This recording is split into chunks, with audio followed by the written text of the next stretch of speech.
So imagine if tomorrow we just magically banned all synthetic clothing. Right, like no more polyester, nylon, acrylic, none of it. Exactly. Because, social media told us it would save the planet, and it sounds like this perfect green utopia, right? Yeah, until you realize what actually happens next. Right. So stick with us to the end of this deep dive because you are going to find out why that so-called utopia could actually trigger a global food crisis. Yeah, and barely even make a tiny dent in the oil industry. It is wild. But first, welcome everyone to Season 4, Episode 3 of Threads of Tomorrow Crafting Textiles. Thrilled to be here. This is a deep dive brought to you by omemy.com. That is omemy.nse.com. Yes. And if you've been listening to our last few deep dives, we've been really exploring these big concepts like consumerism, sustainability, upcycling, and repurposing our textiles. Right. And today, we're going to focus on unraveling this massive amount of misinformation that is just everywhere on social media right now. Oh, it's everywhere. It really is. It's this oversimplified narrative about sustainability in textiles. Basically, this idea that natural fibers are always the good guys and synthetic fibers are always the villains. Yeah, we are constantly being fed this narrative. So let's think about a really relatable scenario from our source material. Imagine a 16-year-old girl, let's call her Sarah. Okay. She is scrolling through Instagram, right? And she sees this terrifying post about plastic waste. So she goes to her closet. Naturally. And she checks her tags. She realizes her favorite hoodies are polyester. Her school bag is nylon. Her leggings are acrylic. Which is basically plastic. Exactly.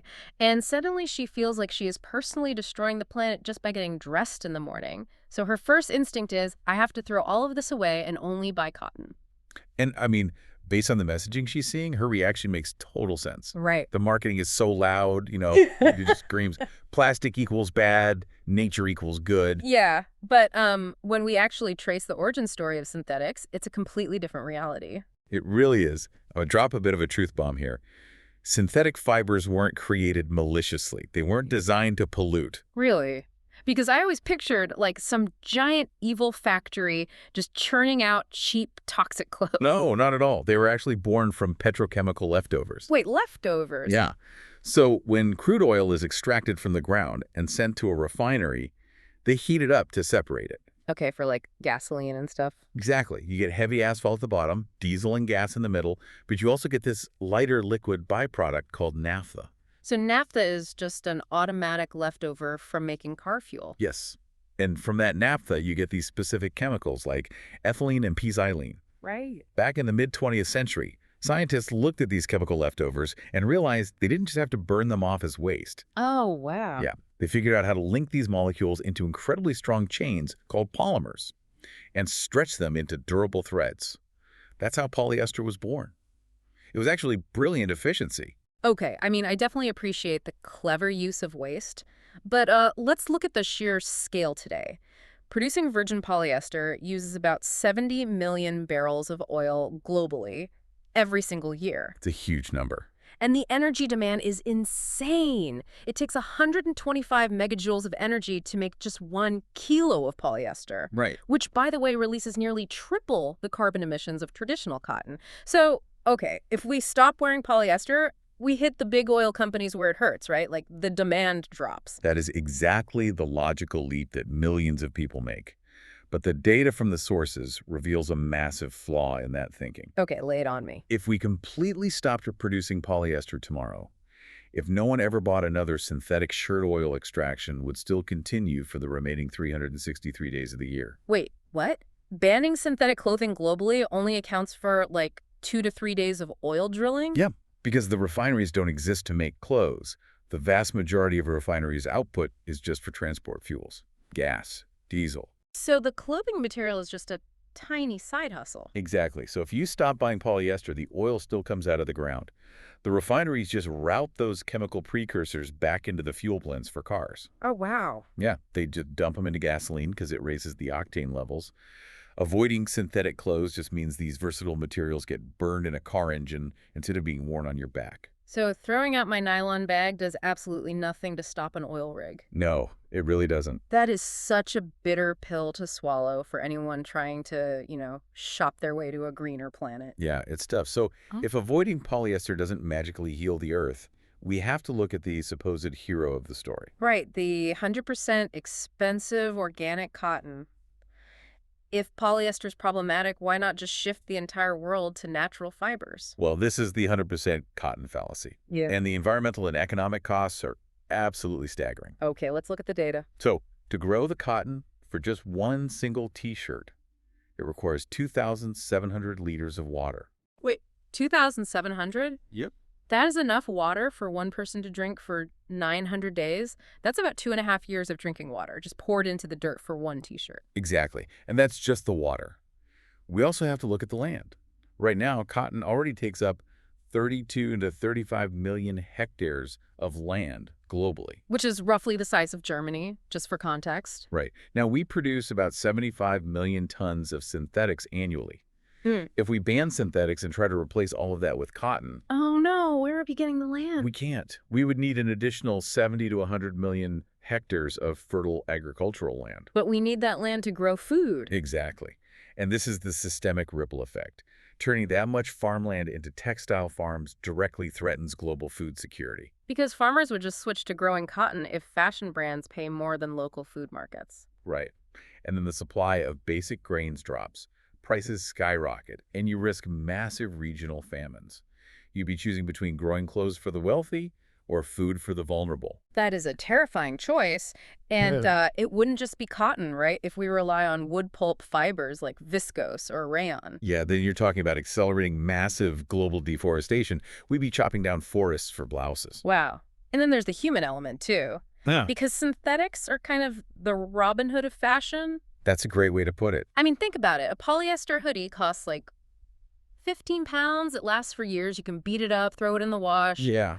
A similar wool hoodie costs 60 pounds, needs special care, and shrinks if you look at it wrong. Exactly. Without synthetics, the whole baseline of affordable apparel collapses. Fast fashion goes away, which sounds good, but Yeah. then prices just skyrocket. Right, and that forces low-income populations into severe clothing poverty. Wow.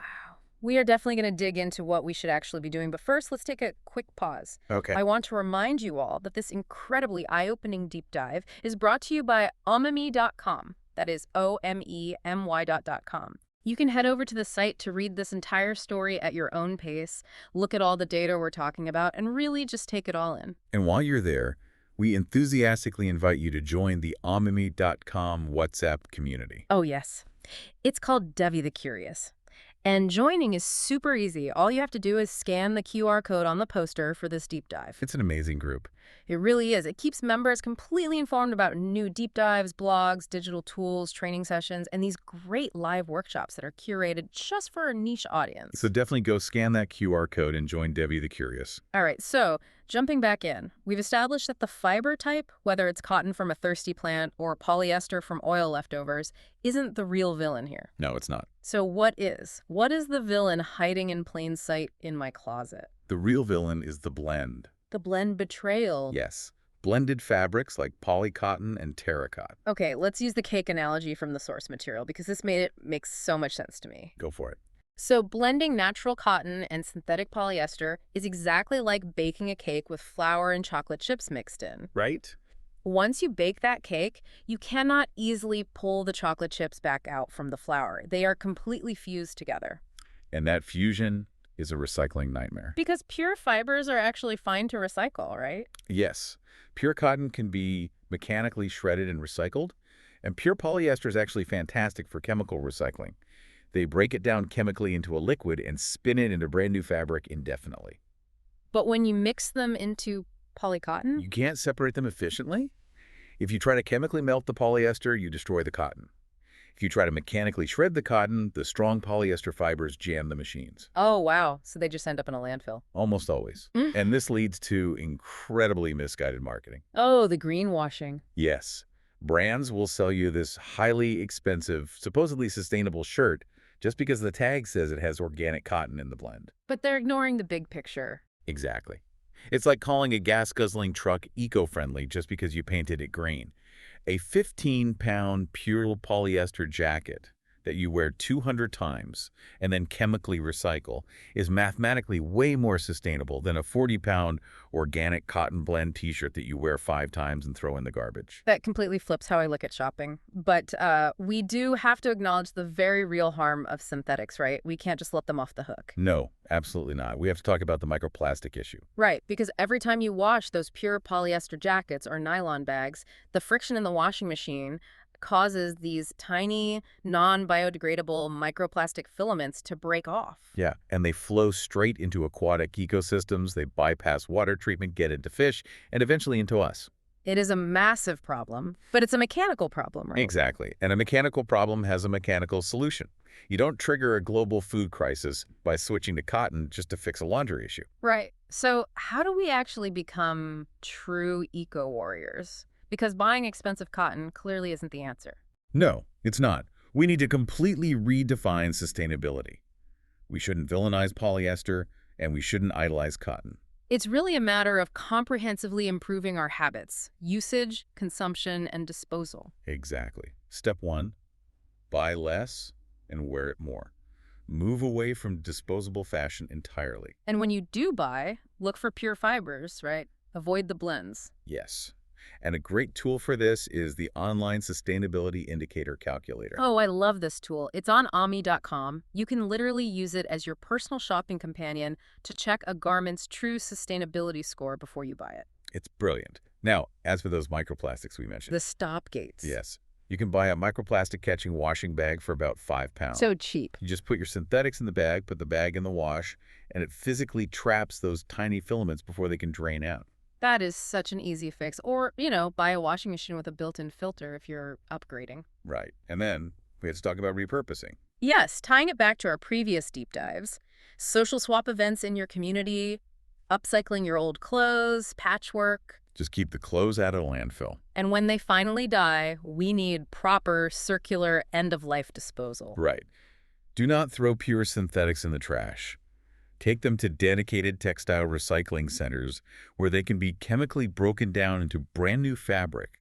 Like your old acrylic leggings could become a new polyester jacket. Which brings up the dream scenario from the text that I am obsessed with. Oh, the retail closed loop. Yes. Imagine if major retailers like Zara or H&M gave you a discount for returning your old synthetic clothes directly to their stores. It makes so much sense. They already have the shipping logistics. They could just send them straight to chemical recycling centers and spin them into new clothes for a perfect closed loop. We just need consumer pressure to make them do it. Exactly.